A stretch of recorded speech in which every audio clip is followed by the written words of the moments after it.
راتی 4 بجے اذاناں ہو رہی نے اے جا رہے نے گھر آرام کرنے واسطے. یہ کون سا عشق ہے؟ پھر کہنا نعت خانی ہمیں چھڑا لے گی. میں کہا پتر تھے ڈانگا بڑیاں پھرنی جی. ہاں میری سن لو بات. میں تھوڑا سا اسٹیٹ فارورڈ ہوں میرے بھائیوں. مجھے اپنے نبی کا فرمان ہے یاد ہے ساکتون الحقی شیطان الاخرس. فرمایا علماء کا کام ہے وہ حق بیان کرے. فرمایا جو نہ کرے فعلی لعنت اللہ والملائکۃ والناس اجمعین. اس پر اللہ کی بھی لعنت، فرشتوں کی بھی لعنت، سائر کائنات کی لعنت. ہمیں سوچنا پڑے گا ہم کہاں پر کھڑے ہیں. محبت رسول کے کچھ عملی تقاضے بھی ہیں میرے بھائیوں. اس کو پورا کر کے میلاد کریں. آپ نبی کی شریعت پر بھی عمل کریں. ادھر تو ماحول ہی عجیب ہو گیا نا. پہلے نا ہم پوسٹر پہ لکھا ہوا دیکھتے تھے جی فلانے علامہ صاحب خطاب کے لیے آ رہے ہیں، فلانے نعت خان صاحب ہیں، فلانے قاری قرآن ہیں، اور نیچے لکھا ہوتا تھا نوٹ عورتوں کے لیے پردے کا اہتمام ہے. تو ہوں نا گال بدل گئی جی. اب پتہ کیا بات ہے، پچھلے دنوں میرے پاس ایک پوسٹر آیا، ہنسی بھی آتی ہے رونا بھی آتا ہے. ہمارا انداز دیکھیں، اس کے اوپر پتہ کیا لکھا ہے؟ لو جی شکیلہ باجی سیالکوٹ، نبیلہ فیصلہ آباد، غفوراں مری کرنا کی ہے ساری آ رہی ہیں نعت پڑھنے کے لیے. اور نیچے جو لکھا ہوا تھا نوٹ مردوں کے لیے پردے کا اہتمام ہے. اللہ اکبر. مجھے بتائیں ہم کہاں پر جا رہے ہیں؟ گونگی ہو گئی زبان آج کچھ کہتے کہتے، ہچکچا گیا میں خود کو مسلمان کہتے کہتے. یہ بات نہیں کہ مجھے رب پہ یقین نہیں، یارو ڈر گیا میں خود کو صاحب ایمان کہتے کہتے. کسی کافر نے جو پوچھا کہ کیا مہینہ ہے، شرم سے ہاتھ سے پانی گر گیا. رمضان کہتے کہتے ایک نماز تک کی مجھے توفیق نہ ہوئی. چپ ہو گیا مؤذن اذان کہتے کہتے. میری الماری نے گرد اڑتی کتاب کا جو پوچھا میں گڑ گیا زمین میں قرآن کہتے کہتے. یہ کہہ کر اس نے چپ سادھ لی اقبال، یوں لگا چپ ہو گیا وہ مجھے حیوان کہتے کہتے. میرا آپ دیکھیں میرے بھائی کہاں پر کھڑے. ہمارا انداز حضور کے غلاموں والا ہے کیا؟ ہم حقیقی معنوں کے اندر عاشق رسول کہلانے کے حقدار ہیں؟ اور عاشق تو وہ تھے جن کے چہرے دیکھ کر لوگ کلمے پڑھ لیتے تھے. جب امام محمد آئے نا، یہودیوں کے بڑے بڑے عالم رستے میں کھڑے ہو گئے، کہنے لگے مسلمانوں کے امام آ رہے ہیں، ایسے سوال کریں گے لاجواب ہو جائیں گے، ان کو لاجواب کر دینا ہے. جس وقت امام محمد آئے نا کوئی سوال نہیں کیا، قدموں سے لپٹے کلمہ پڑھ لیا. وہ لوگ کہنے لگے یار اے کی کیتا ہے، ساڑھی ناک کٹا چھڑی، آپ اتنے بڑے بڑے عالم تھے، آپ کو سوال کرنے کے لیے بھیجا تھا، یہ کیا کیا ہے؟ انہوں نے تاریخی جملے بولے. کہنے لگے امام محمد آ رہے تھے، ہم ان کو دیکھ رہے تھے، دل سے آواز آئی اوے نبی کا غلام ایسا ہے تو مصطفیٰ کی شان و عظمت کا عالم کیا. غلام تو وہ تھے یار.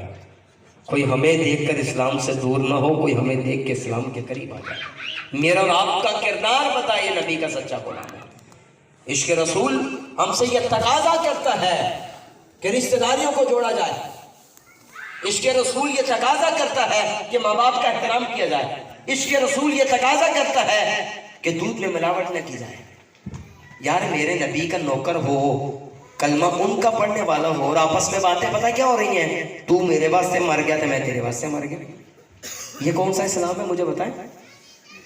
ذرا ذرا سی بات پر میرے جنازے دینا آمین، ہاں میرا چہرہ تینوں دیکھنے کی اجازت نہیں. یار تم نبی کے غلام ہو، کس منہ سے کہتے ہو اپنے آپ کو عشق باز؟ کس منہ سے اپنے آپ کو کہتے ہو ان کے غلام ہو؟ ذرا ذرا سی باتوں پہ. میرے حبیب کا تو یہ فرمان ہے سل من قطع کا وافیم من ظلم کا واسم من سائلیک. فرمایا جو تیرے ساتھ تعلق توڑے تو اس کے ساتھ تعلق جوڑ. میرے حبیب کا تو یہ فرمان ہے جو تیرے اوپر ظلم کرے تو اس کو معاف کر دے.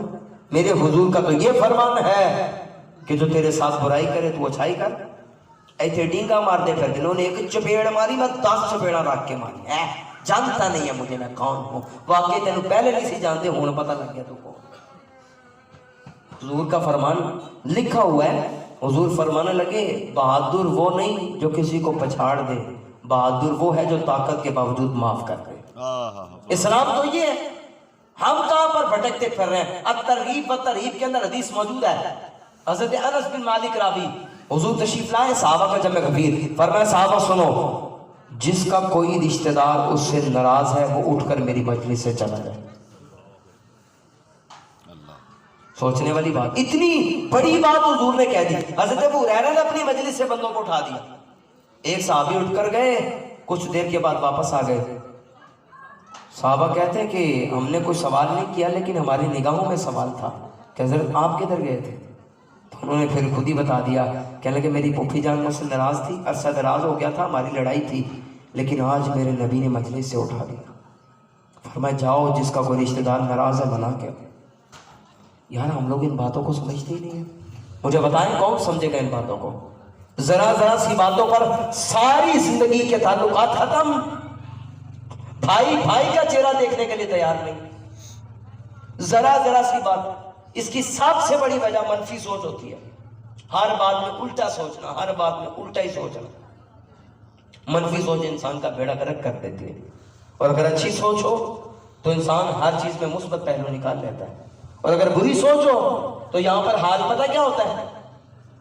اگر بیٹا ماں سے بات نہ کرے نا، انہیں پہلی گل یہ کرنی ہے میری نو تے ہے ہی جادو کرنی، انہیں میرے موڈے نو میرے تو دور کر دیتا ہے۔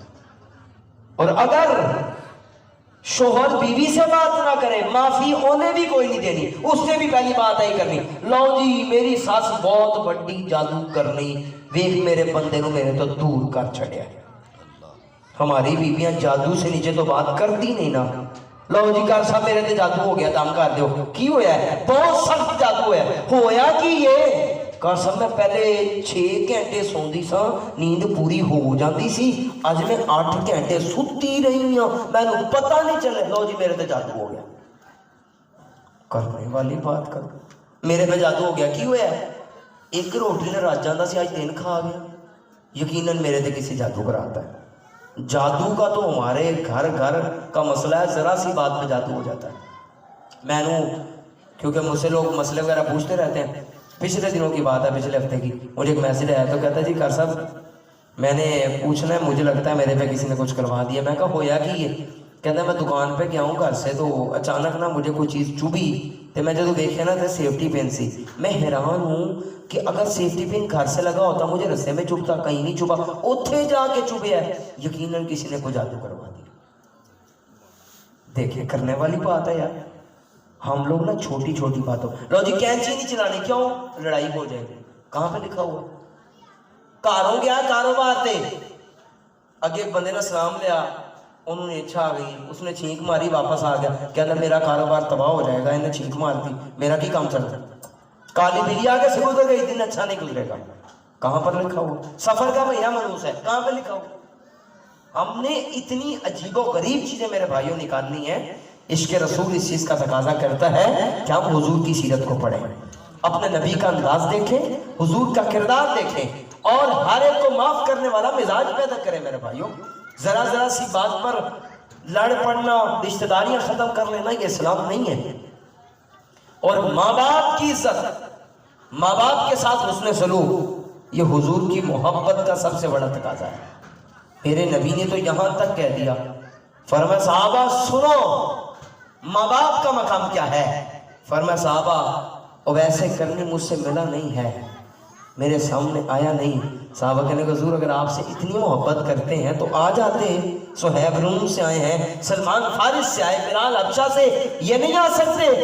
فرمایا صحابہ اس کی ایک بوڑھی ماں ہے، اس کی خدمت اس کو مجھ تک آنے نہیں دیتی۔ فرمایا جاؤ ابو عمر تم بھی جاؤ، علی تم بھی جاؤ، اور ایسے کرنے کو کہنا میری امت کے لیے دعا کرے۔ فرمایا صحابہ مجھے پتا ہے اگر اویسے کرنی ہاتھوں کو اٹھا کر دعا کرے، مالک اس کی دعا کی برکت سے 70,000 لوگوں کو بغیر حساب و کتاب کے جنت عطا فرما دیتا۔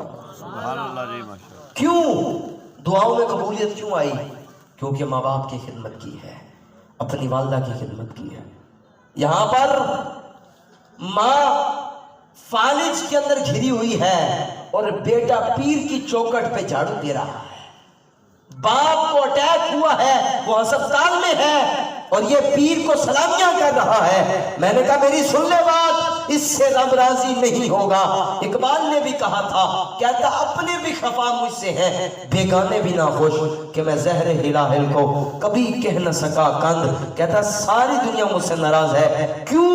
کیونکہ میں غلط کو صحیح نہیں کہہ سکتا، میرا یہ مزاج ہے کہ میں زہر ہلاہل کو کبھی کہہ نہ سکا کند۔ کرتا ہوں وہی بات، سمجھتا ہوں جسے حق، کیونکہ نہ ابلہ مسجد ہوں نہ تہذیب کا فرزند۔ کہتا آؤ مسلمانوں واپس آؤ، تم بہت دور جا چکے ہو، کہیں ایسا نہ ہو کہ بربادیاں تمہارا مقدر بن جائیں۔ ہر مقام پر اپنے نبی کی شریعت کو یاد رکھو۔ ہر منظر تب تک حسین ہو نہیں سکتا ہے جب تک اس کے اندر مصطفیٰ کی شریعت کی خوشبو نہیں سما جاتی۔ یہ میرے لیے بھی پیغام ہے، یہ آپ کے لیے بھی پیغام ہے۔ محفل بھی کروائیں، میلاد کی کھانا بھی پکوائیں، سارے کام کریں، لیکن سب سے پہلے میرے نبی کی مبارک شریعت کے اوپر عمل پیرا ہو جائے۔ عمل کریں گے انشاءاللہ۔ انشاءاللہ۔ کسی کا کوئی رشتہ دار اگر ناراض ہے تو آج وہ یہ بات اپنے دل سے نکال دے کہ میں نے ناراضگیاں رکھنی ہے۔ اگر وہ نہیں پڑھتا تو آپ آگے بڑھیں۔ ایتھے 4 پیسے آ جانا ٹورا مان کوئی نہیں، کہنے میں نبی نہ ہوں، میرا کوئی سٹیٹس نہیں ہے، میری کوئی سیلف ریسپیکٹ نہیں ہے، حضرت میرا کوئی مقام نہیں ہے۔ میں نے کہا یار مجھے بتا، حضرت عمر سے بڑا سٹیٹس کسی کے پاس ہو سکتا ہے؟ لیکن انداز کیا ہے؟ اللہ اکبر کبیرہ، ہر ایک سے معافیاں مانگتے پھر رہے ہیں، عمر کو معاف کر دینا، عمر کو معاف کر دینا۔ میرے حضور سے بڑا سٹیٹس کس کے پاس ہو سکتا ہے؟ لیکن آخری وقت آیا حضور کا، حضور نے سارے صحابہ کو اکٹھا کیا، فرمایا صحابہ ہر بات جیسے رب نے کہی ہے ویسے بیان کی ہے، لیکن پھر بھی جانے انجانے میں اگر میں نے کسی کی کوئی دل آزاری کی ہو تو وہ محمد رسول اللہ کو معاف کر۔ یار اس سے بڑی بات بھی کوئی رہ گئی ہے؟ ختم کر دیں دشمنی آپس کے اندر، ذرا سی باتوں پہ لڑنا چھوڑ دیں، مثبت پہلو نکالیں، آپ آگے بڑھیں اور 5 وقت کی نماز ادا کریں میرے بھائی۔ راتی 4 بجے اگر محفل کر کے جو نماز کوئی نہ پڑھی نا تو محفل میلاد قبول نہیں ہونی۔ میں آپ کو حقیقت کہہ رہا ہوں، یہ کون سا میلاد ہے کہ لو جی راتی 4 بجے کر محفل ہو رہی ہے تے فجر دے ویلے سارے سون جا رہے ہیں، ادھر سے مؤذن کہہ رہا ہے حی علی الفلاح، آؤ کامیابی کی طرف، اے حضرت صاحب اس طرف لے جا رہے ہیں۔ جب میں کہتا ہوں الہی میرے احوال دیکھ، حکم ہوتا ہے وہ بندے ذرا نامہ اعمال دیکھ، تو دیکھ تو صحیح تو کیا کر رہا ہے۔ آج کشمیر برما فلسطین کے حال کیوں ہے؟ گفتگو میری سمٹ گئی۔ ہم نے اسلام کو رسمی طور پہ مانا ہوا میرے بھائی، بڑی معذرت کے ساتھ درد دل بیان کر رہا ہوں آپ کے سامنے، ہم نے اسلام کو رسمی طور پہ مانا ہوا ہے۔ اگر شراب کی بوتل پہ ہنی لکھ دینا وہ شاید بنتا نہیں ہے، وہ شراب ہی رہتی ہے۔ ہم لوگ حالات ایسے ہیں کہ ہم کوئی کام مسلمانوں والا نہیں، لیکن لیبل مسلمانوں والا لگا ہوا ہے ہمارے۔ شادی ہونی ہے نا تو بوڑھے بابا جی ٹوریا جاندہ نہیں، لیکن آج دے ذرا میں بھی ڈانس کرنا، میرے پوترے دی شادی ہے اور ڈانس ہو رہا ہے، حضرت صاحب سے چلا نہیں جاتا، ڈانس ہو رہا ہے، میرے بچے کی شادی ہے، جوان بہو بیٹیاں رقص کر رہی ہیں، اسلام کی دھجیاں بکھیری جا رہی ہیں، اور بعد میں ندی بڑی نہیں سمجھ نہیں آئی، لکھاں روپیے لائے سی بڑی نہیں۔ میں ایک بات کرتا ہوں، میں نے دسو بھائی جب بیٹے بیٹی کی شادی کر رہا تھا اس وقت تو نے مصطفیٰ سے بنا کر رکھی تھی جو آج ان کی بنے گی؟ ان کی دہلیز سے انحراف کرتا رہا اور سارے حرام کر کے سارے نجائز و حرام کام اکٹھے کر کے جب بیٹی کی رخصتی کا وقت آیا نا تو بابا جی قرآن لے کر آگے، اے جی میں نے اپنی بیٹی کو قرآن کے سائے میں رخصت کرنا ہے۔ بابا جی پہلے قرآن کدھر تھا؟ ہمیں تو یہ بتاؤ، جب قرآن کی تعلیم کی دھجیاں اڑائی جا رہی تھی اس وقت تمہیں قرآن یاد نہیں آیا؟ جب رخصتی کی باری آئی رسمی طور پہ قرآن لے کر آگے کہ قرآن کے سائے میں رخصت کرنا ہے۔ کیا برکت ملے گی تمہیں؟ کیا تمہیں اس سے مقام ملے گا؟ وہ اقبال نے کہا تھا، کہتا تو نے قرآن کو صرف رسمی مانا کہ جس وقت تیرے بزرگ کی روح اٹک گئی تو قرآن لے کر بیٹھ گیا۔ کہتا اس بات میں کوئی شک نہیں، اللہ قرآن کی برکت سے اس کی روح نکلنے میں آسانی کر دے گا، لیکن تجھ سے شکوہ اس بات کا ہے اور تو نے قرآن سے بھی مرنا ہی سیکھا ہے۔ جس قرآن سے مرنا سیکھا ہے اے کاش اس قرآن سے تو نے جینا بھی سیکھ لیا ہوگا۔ کیا کچھ ہمیں قرآن سکھا رہا ہے۔ آئیں میرے بھائیوں، اس پیغام کو اپنے ساتھ لے کر جائیں. میں اپنے گریبان میں جھانکوں, میں اپنے کردار کو بدلوں, آپ اپنے آپ کو تبدیل کریں اور ہر کام اس انداز سے اس کو سر انجام دیں جو انداز میرے حبیب نے بتایا, جو ہمارے صحابہ کا انداز, جو ہمارے اکابرین کا انداز. ہاں, اس طرح کے عجیب و غریب قسم کے لوگوں سے اپنے آپ کو دور رکھیں میرے بھائیوں.